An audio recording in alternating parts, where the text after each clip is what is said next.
Oi galera, tudo bem? Aqui quem fala é Lídia Lima e estamos começando mais um vídeo do canal São Paulina Sensata. Bom, e hoje vocês podem perceber, estamos numa externa, um evento um pouquinho diferente do que eu costumo gravar.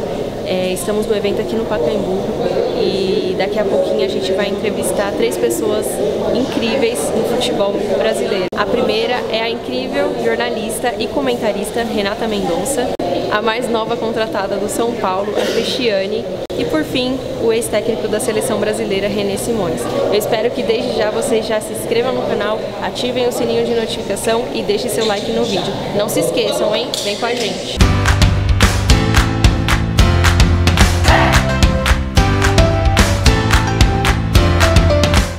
Em parceria do Museu do Futebol com as Vibradoras, o evento As Conquistas Delas reuniu mulheres e apoiadores do futebol feminino. Bom, gente, agora estamos com o ex-técnico da seleção brasileira de futebol feminino, René Simões. Bom, René, eu queria perguntar para você, primeiramente, se você acredita que as meninas que estão vindo no futebol atual têm a chance de ter a visibilidade e o marco que foi feito com o futebol feminino em 2014 e 2004. Olha, eu acho que elas têm muito mais do que 2004, né? Em 2004 nós não tínhamos os campeonatos regionais em todos os locais, pouquíssimos. São Paulo tinha, Rio, Bahia, eu acho que talvez Minas não tivesse outros. Nós não tínhamos a Copa do Brasil, nós não tínhamos o Brasileiro, nós não tínhamos a Libertadores, não tínhamos o Campeonato Mundial de Clubes. Então essa seleção agora tem muito mais possibilidades. Além disso, o apoio que a CBF dá hoje em dia é espetacular. As instalações, médico, nutricionista, psicólogo, fisioterapeuta, fisiologista, analista de desempenho, tudo que uma seleção precisa, elas têm. Torneios, né? Eu fui com algumas seleções de 2004, algumas meninas que estavam jogando o primeiro jogo internacional contra a Austrália, aí o segundo. Nós fizemos um jogo contra os Estados Unidos, então era o segundo jogo internacional dentro da competição. Então, essa seleção é uma seleção muito corrida, né? Muito experiente, jogadoras jogando em Barcelona, Paris Saint-Germain, jogando em vários clubes, né? Inglaterra, da Europa toda, na Ásia. Então, eu só tinha naquela época a Marta, que estava começando a jogar lá fora, o primeiro ano dela. Então, eu acho que ela tem muito mais possibilidade, essa seleção, do que tinha em 2004.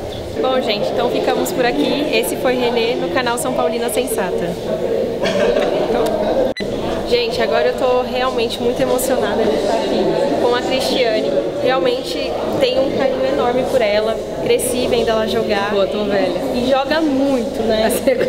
Eu cresci vendo ela jogar, sentindo com 100 anos já. Imagina. Mas acho que ainda tem muito futebol pela frente, né? Sim, dá pra trabalhar ainda. Tá, hoje o evento é todo dedicado às mulheres, mas eu queria focar num assunto que é o São Paulo. O meu canal fala sobre o São Paulo.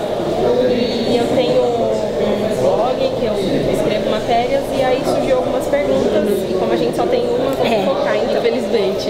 Eu queria saber pra você por que da escolha do São Paulo, sendo que vários times tinham propostas, e a emoção que você sente de jogar no São Paulo, né? Primeiro que foi bem pessoal, né? Primeiro que eu queria permanecer no Brasil por conta da minha mãe que estava com problemas de saúde. E aí segundo que o São Paulo foi o clube dentro do Brasil que me apresentou o melhor projeto. Muito bacana, um projeto novo. Eu acho que era uma iniciativa porque eles trouxeram bastante meninas da base, então eu iria ajudar, né, com o desenvolvimento da modalidade. O desafio também porque nós vamos começar com a A2, né, então não é com a A1, já é com a A2, então vai ter toda essa briga para tentar subir, dar acesso. Então eu acho que é um desafio bacana, é um incentivo também, talvez eu esteja incentivando outras meninas que estão fora a retornarem ao Brasil, então eu acho que isso faz com que a modalidade ganhe com isso, o torcedor também, a torcedora também, e aí a gente comece a fazer com que ela tenha uma maior divulgação, tenha um maior interesse, os clubes se interessem mais ainda e vejam que dá para fazer um campeonato grande e muito bem organizado, quando se tem o interesse como São Paulo teve e outras equipes também. Gente, então, estamos agora com a jornalista e comentarista Renata Mendonça. Bom, vamos falar sobre o assunto que a gente está falando em todos os vídeos, né, que é o São Paulo Futebol Clube, nada melhor do que uma profissional para falar E aí, o que está acontecendo com o São Paulo na sua visão? Caos está acontecendo. Eu acho que o São Paulo, ele, como diria o Maurício Ramalho, que já disse muitas vezes, parou no tempo, né? Eu acho que o São Paulo ficou nessa de ser soberano, ganhou tudo, era referência e se acomodou nisso, enquanto todos os outros clubes evoluíram, o São Paulo simplesmente parou. Acho que tem tomado decisões equivocadas atrás de decisões equivocadas, né? Quando você pega os últimos anos, né? Desde 2012 que não ganha nenhum título, são 7 anos e foram 14 técnicos nesse meio tempo, né? Então, assim, você não consegue começar o ano e terminar o ano com o mesmo técnico, né? Eu acho que essa fórmula já mostrou em vários clubes que ela não dá certo, né? E o São Paulo, ele demonstra continuar mantendo o erro, né? Então, assim, quando você acha que ele vai apostar num projeto como no ano passado, demitiu o Aguirre a 5 jogos de acabar o campeonato, né? Como se algum outro técnico pudesse chegar e fazer a revolução em 5 jogos, né? Aí aposta num projeto que eu acho promissor, mas ao mesmo tempo não era o momento, porque o São Paulo iria viver uma pré-Libertadores, né? Então é uma pré-temporada super curta para se preparar para o jogo da vida em um mês. E aí você pega um técnico que não tinha experiência necessária para lidar com toda essa pressão e aconteceu o óbvio, né? E ainda mais um técnico que tinha um projeto muito mais elaborado, era um projeto de um time jogando para frente, uma filosofia de jogo que eu acho muito interessante e que poderia ser muito interessante para o time se aplicasse, né? Porque a ideia era aplicar no profissional, na base, você ter uma filosofia de jogo do São Paulo Futebol Clube, é assim que o São Paulo joga. Em um mês acabou isso, né? E aí a gente vem com a aposta de 3 técnicos em 2 meses, porque o Cuca não vai poder vir, então vem o Mancini, e aí depois a gente espera, e cada um desses técnicos tem um estilo de jogo. Então você imagina, você é um funcionário numa empresa, você tem 3 chefes em menos de 2 meses, cada um com uma ideia diferente, né? Não tem como dar certo. Eu acho que assim, o que está acontecendo com o São Paulo é um roteiro que tá escrito já, tá muito claro, só que a diretoria não enxerga. Acho que o Raí está correndo bastante risco de se queimar participando de tudo isso. E eu não vejo perspectiva para o time esse ano. Acho que é muito difícil acreditar em alguma coisa acontecendo. Não sei se vai passar para as quartas do Paulista, não sei o que vai acontecer no Brasileiro, mas é muito difícil imaginar que... Eu acho que uma classificação para Libertadores no Brasileiro já seria, assim, o ápice desse time diante de tudo que está acontecendo. Você comentou sobre essa troca de técnicos, né? Que foram muitos. Muitos jogadores também passaram pelo São Paulo e não teve títulos. Você acredita que chegou... hoje a gente pode falar que o principal erro do São Paulo não são os jogadores, não são os técnicos que passaram pelo São Paulo, e sim a diretoria?